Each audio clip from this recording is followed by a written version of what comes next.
사랑하는 성도 여러분 반갑습니다. 오늘 우리는 성경 룻기 이야기를 통해 진정한 사랑과 충성 그리고 하나님의 놀라운 섭리를 함께 나눕니다.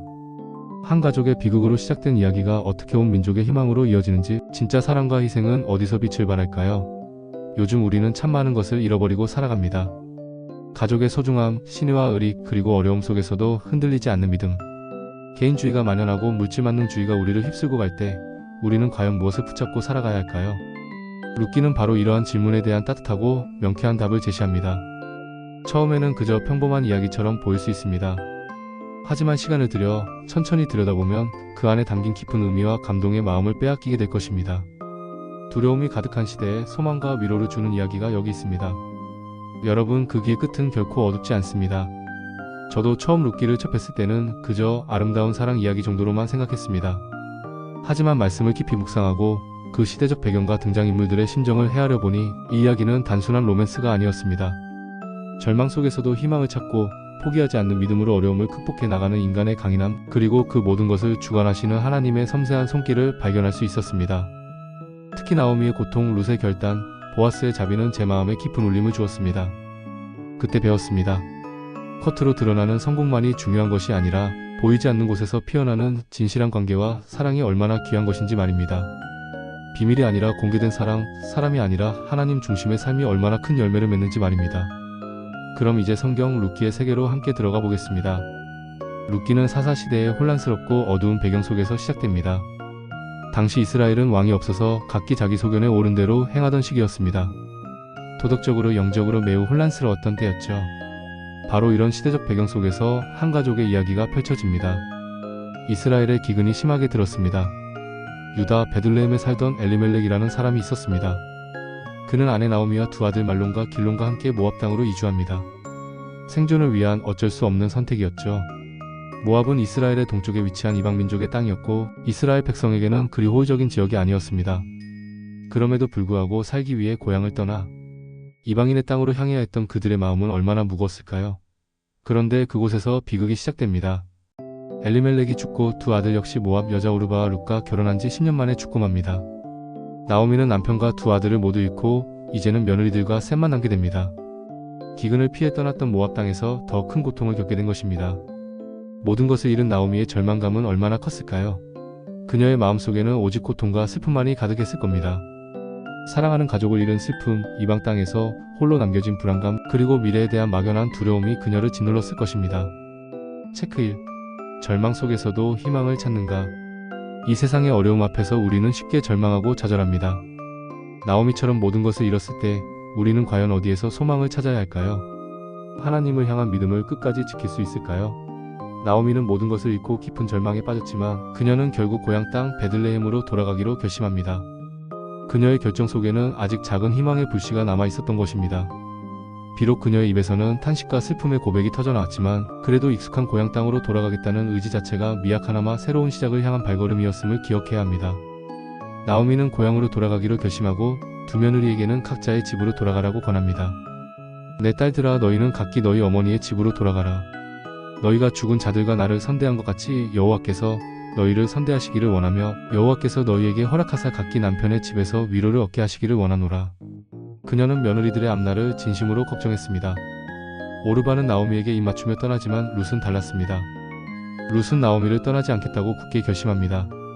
그녀는 이렇게 말합니다. 어머니께서 가시는 곳에 나도 가고 어머니께서 머무시는 곳에 나도 머물겠나이다. 어머니의 백성이 나의 백성이 되고 어머니의 하나님이 나의 하나님이 되시리니 어머니께서 죽으시는 곳에서 나도 죽어 거기 묻힐 것이라. 만일 내가 죽는 이후에 어머니를 떠나면 여호와께서 내게 벌을 내리시고 더 내리시기를 원하나이다.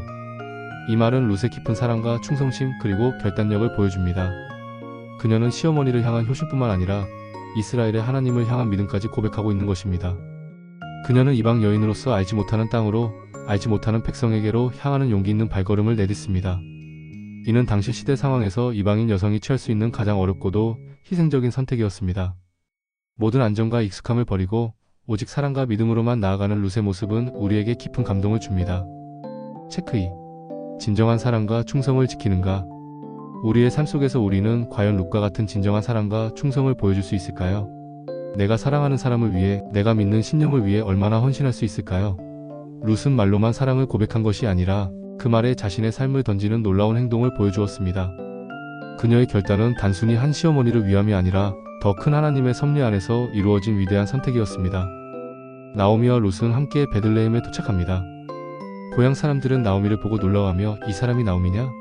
하고 묻습니다. 나오미는 자신을 나오미나 기쁨나 부르지 말고 마라스다 괴롭다라 부르라며 전능자가 나를 심히 괴롭게 하셨음이니라. 내가 풍족하게 나갔더니 여호와께서 나로 비어 돌아오게 하셨느니라. 라고 말합니다. 그녀의 상처와 고통이 얼마나 깊었는지 알 수 있는 대목입니다. 그녀는 빈손으로 돌아왔고 그녀의 마음은 슬픔으로 가득했습니다. 하지만 룻은 그런 나오미의 곁을 묵묵히 지켰습니다. 그녀는 나오미의 절망적인 말을 잠자코 들으며 곁에서 말없이 위로하는 든든한 버팀목이 되어 주었습니다. 두 여인은 보리 추수 때에 베들레헴에 도착했고 룻은 나오미를 위해 이삭을 줍기 시작합니다. 그들은 매우 가난했기 때문에 룻의 수고는 생계를 위한 필수적인 일이었습니다. 이삭 줍기는 당시 가난한 사람들이 생계를 유지하는 합법적인 방법이었지만 동시에 많은 고된 노동과 모욕감을 감수해야 하는 일이기도 했습니다. 체크 3. 고난 속에서도 소망을 잃지 않는가? 우리의 삶에도 나오미와 같은 말의 순간이 찾아올 때가 있습니다. 모든 것이 쓰디쓰게 느껴지고 하나님의 존재마저 의심하게 되는 순간 말입니다. 하지만 룻은 그런 나오미의 곁을 떠나지 않았습니다. 그녀의 헌신적인 사랑은 나오미에게 작은 위로와 희망이 되었을 것입니다. 이삭을 줍는 룻의 고된 노동은 단순히 생계를 위한 것이 아니라 희망을 향한 그녀의 굳건한 의지를 보여줍니다. 비록 몸은 고달프고 마음은 불안했지만 룻은 포기하지 않고 하루하루를 성실하게 살아냈습니다. 룻은 이삭을 줍기 위해 어느 밭으로 가게 됩니다. 그런데 그 밭은 놀랍게도 엘리멜렉의 친족인 보아스의 밭이었습니다. 보아스는 베들레헴의 유력한 인물이었고 재력가였으며 덕망 있는 사람이었습니다. 보아스는 밭에 나와 일하는 룻을 보고 그녀가 누구인지 묻습니다. 젊은 일꾼들이 낯선 여인이 열심히 이삭을 줍는 것을 보았고 보아스는 그들에게 룻에 대해 물었습니다. 그리고 룻이 나오미의 며느리라는 사실을 알게 됩니다. 보아스는 룻이 시어머니를 위해 얼마나 헌신했는지 이미 듣고 있었습니다. 내 남편이 죽은 후에 내가 시어머니에게 행한 모든 것과 내 부모와 고국을 떠나 전에 알지 못하던 백성에게로 온 것이 내게 분명히 알려졌느니라. 그는 룻의 소문을 이미 알고 있었고 그녀의 행실에 깊이 감동했습니다. 그래서 그는 룻에게 특별한 친절을 베풉니다. 내 딸아 다른 밭으로 이삭을 주우러 가지 말고 내 밭에 머물러라. 젊은 여인들과 함께 일하고 목동들에게 방해받지 않도록 하라. 물이 목마르면 가서 마시라. 보아스의 이러한 행동은 당시의 사회적 관습을 뛰어넘는 배려였습니다. 그는 룻에게 음식을 함께 먹게 하고 심지어는 일부러 곡식단에서 이삭을 더 흘려 룻이 많이 주울 수 있도록 배려합니다. 이는 단순한 호의를 넘어선 적극적인 사랑과 보호의 표현이었습니다. 체크 4. 이웃에게 자비와 사랑을 베푸는가? 우리는 보아스를 통해 진정한 자비와 사랑이 무엇인지 배울 수 있습니다. 그는 룻이 이방 여인이자 가난한 과부임에도 불구하고 차별 없이 그녀에게 친절을 베풀었습니다. 그의 행동은 단순히 시혜적인 것이 아니라 룻의 상황을 이해하고 그녀를 존중하는 마음에서 우러나온 것이었습니다. 보아스는 율법이 요구하는 것 이상으로 룻을 배려하고 보호했습니다. 우리 주변에 소외되고 어려운 이웃들에게 우리는 과연 어떤 마음으로 다가가고 있습니까? 보아스의 배려 덕분에 룻은 저녁에 많은 이삭을 가지고 집으로 돌아옵니다. 나오미는 룻이 많은 이삭을 가져온 것에 놀라며 어느 밭에서 이삭을 주었는지 묻습니다. 룻은 보아스의 밭에서 이삭을 주었다고 말하고 보아스가 자신에게 베풀어준 친절에 대해 이야기합니다. 나오미는 보아스가 엘리멜렉에 가까운 친족, 즉 기욤무르 자고의 이름을 깨닫고 기뻐합니다. 기욤무르자는 죽은 자의 재산을 회복시켜주고 그의 아내와 결혼하여 자손을 이어줄 의무가 있었습니다. 이는 당시 이스라엘 사회의 중요한 제도였습니다. 특별히 율법에 따르면 형제가 죽어 자식이 없을 경우 살아남은 형제가 죽은 형제의 아내를 아내로 맞아 그를 위한 자손을 낳아야 했습니다. 나오미는 이 제도를 통해 희망의 빛을 보게 된 것입니다. 나오미는 룻에게 보아스의 밭에서 계속 일하고 보아스에게 접근하여 기욤무르 자의 역할을 요청하라고 조언합니다. 이 조언은 단순히 룻의 앞날만을 위한 것이 아니라 엘리멜렉 가문의 대를 잇고 나오미 자신의 고통을 끝내는 중요한 의미를 지녔습니다. 체크 5. 하나님의 섭리를 신뢰하는가? 모든 상황이 절망적이었던 나오미에게 희망의 빛이 보이기 시작합니다. 그녀는 보아스를 통해 하나님의 섭리를 깨닫고 잃었던 소망을 되찾게 됩니다. 우리의 삶 속에서도 때로는 우연처럼 보이는 일들이 하나님의 섬세한 계획 속에서 이루어지고 있음을 깨달을 때가 있습니다. 나오미는 이제 하나님의 뜻을 신뢰하며 룻을 통해 자신의 가문이 회복될 수 있으리라는 희망을 품게 됩니다. 그녀는 절망의 터널 끝에서 비로소 한 줄기 빛을 보게 된 것입니다. 나오미의 조언에 따라 룻은 타작마당에서 잠든 보아스에게 나아갑니다. 그녀는 타작마당에서 밤새 일한 보아스가 잠든 틈을 타 그의 발치에 눕습니다. 이는 당시 유대 문화에서 여성이 남성에게 자신을 결혼 대상으로 삼아달라고 청하는 겸손하면서도 대담한 행동이었습니다. 한밤중에 보아스는 잠에서 깨어 놀라고 룻이 자신의 발치에 누워있는 것을 발견합니다. 룻은 보아스에게 당신의 옷자락으로 이 여종을 덮으소서. 당신은 나를 물을 자가 되심이니이다. 라고 말합니다. 이는 보아스가 룻을 아내로 맞아 가문의 대를 이어달라는 간곡한 요청이었습니다. 그녀는 자신의 모든 것을 걸고 보아스에게 매달린 것입니다. 보아스는 룻의 겸손과 충성심에 깊이 감동하고 그녀를 내 따라 내가 가난하건 부하건 젊은이들을 따라가지 아니하고 내게 있는 진정한 선함이 온 성읍에 알려졌으니 복이 있을지어다. 이 마지막 인자함이 처음보다 더하도다. 라고 축복합니다. 그는 룻의 요청을 받아들이겠다고 약속하지만 자신보다 더 가까운 기업물을 자가 있음을 밝히고 그 문제를 먼저 해결해야 한다고 말합니다. 보아스는 단순히 감정에 이끌리지 않고 율법과 공정한 절차를 중요하게 생각하는 책임감 있는 사람이었습니다. 체크 6. 겸손과 순종으로 나아가는가? 룻의 행동은 단순히 남편을 얻기 위한 것이 아니라 죽은 남편의 가문을 잇고 시어머니 나오미에게 희망을 주기 위한 헌신적인 사랑의 표현이었습니다. 그녀는 자신의 몸을 낮추어 보아스에게 나아갔고 그녀의 겸손한 태도는 보아스의 마음을 움직였습니다. 우리 역시 하나님의 뜻을 구할 때 겸손하고 순종하는 마음으로 나아가야 함을 룻을 통해 배울 수 있습니다. 때로는 우리의 용기 있는 겸손이 하나님의 역사를 이끄는 중요한 열쇠가 되기도 합니다. 보아스는 다음날 아침 일찍 성읍 문으로 가서 그들보다 더 가까운 기업물을 자를 만납니다. 성읍 문은 당시 마을의 중요한 공적인 장소로 모든 중요한 거래와 판결이 이루어지던 곳이었습니다. 보아스는 장로 10명을 불러 증인으로 세우고 그 사람에게 엘리멜렉의 밭과 그 밭을 나오미에게서 사들릴 권리 그리고 모압 여인 룻을 아내로 맞아 죽은 자의 이름을 그 기업 위에 세울 의무를 제시합니다. 그러나 그 사람은 자신의 기업에 손해가 있을까봐 기업물을 자의 역할을 포기합니다. 나는 내 기업에 손해가 있을까 하여 나를 위하여 물으지 못하겠노라. 내가 나를 위하여 내 기업을 물으라. 당시에는 신발을 벗어 상대방에게 주는 것이 권리를 양도하는 상징적인 행위였습니다. 그가 신발을 벗음으로써 보아스는 공식적으로 룻의 기업물을 자가 됩니다. 보아스는 즉시 장로들과 모든 백성 앞에서 룻을 아내로 맞이하고 엘리멜렉과 기론의 기업을 회복시켜 주겠다고 선언합니다. 백성들은 보아스와 룻을 축복하며 여호와께서 이 여인으로 하여금 이스라엘 집을 세운 라헬과 레아 두 사람과 같게 하시고 내가 에브랏에서 유력하고 베들레헴에서 유명하게 하시기를 원하노라.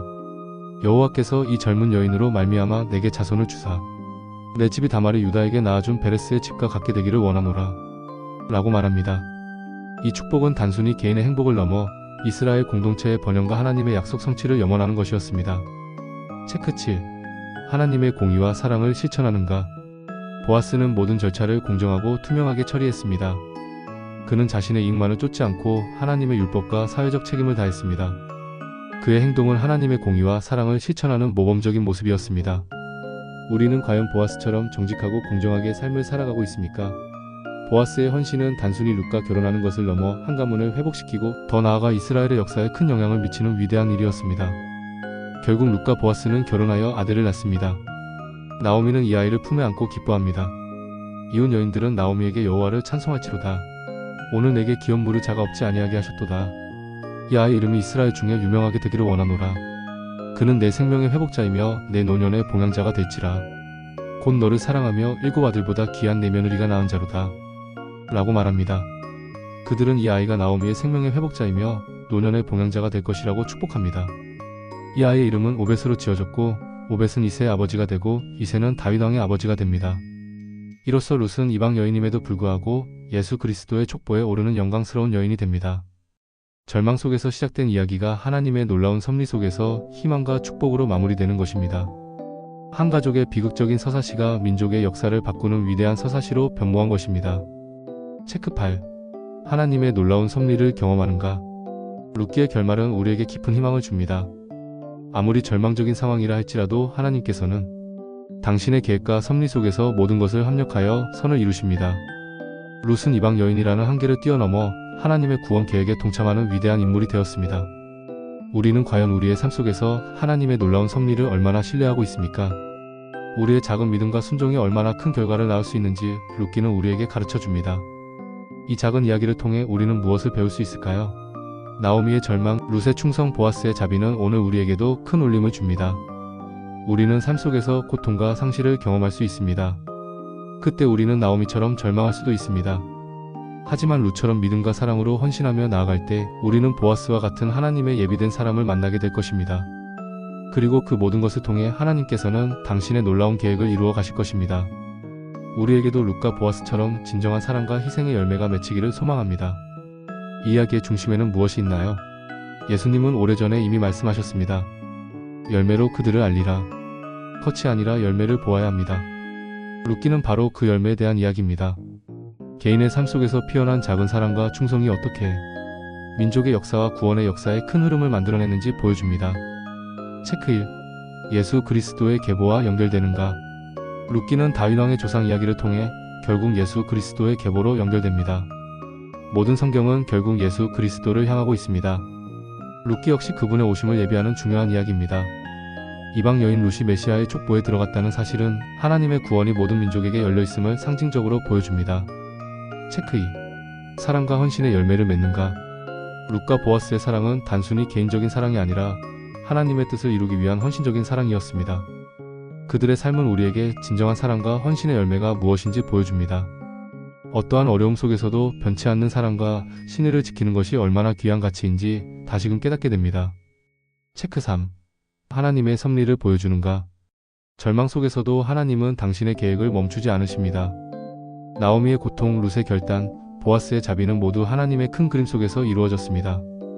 우리의 삶에도 하나님의 놀라운 섭리가 작용하고 있음을 믿으십시오. 비록 우리가 모든 것을 이해하지 못할지라도 선하신 하나님께서 우리 인생을 인도하고 계심을 신뢰해야 합니다. 체크 4. 이웃에 대한 자비와 공동체 의식을 강조하는가?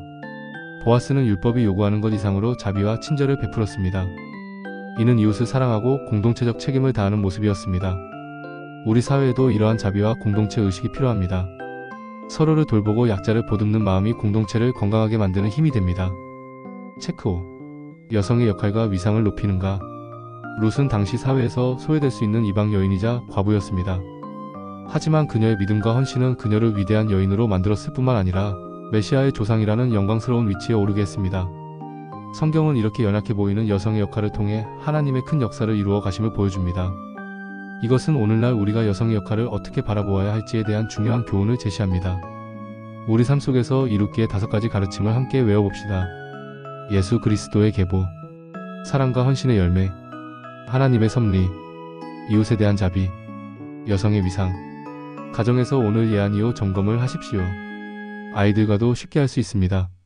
룻기 이야기가 우리 삶의 어떤 부분과 연결되나요? 내 삶에서 사랑과 헌신의 열매는 무엇인가요?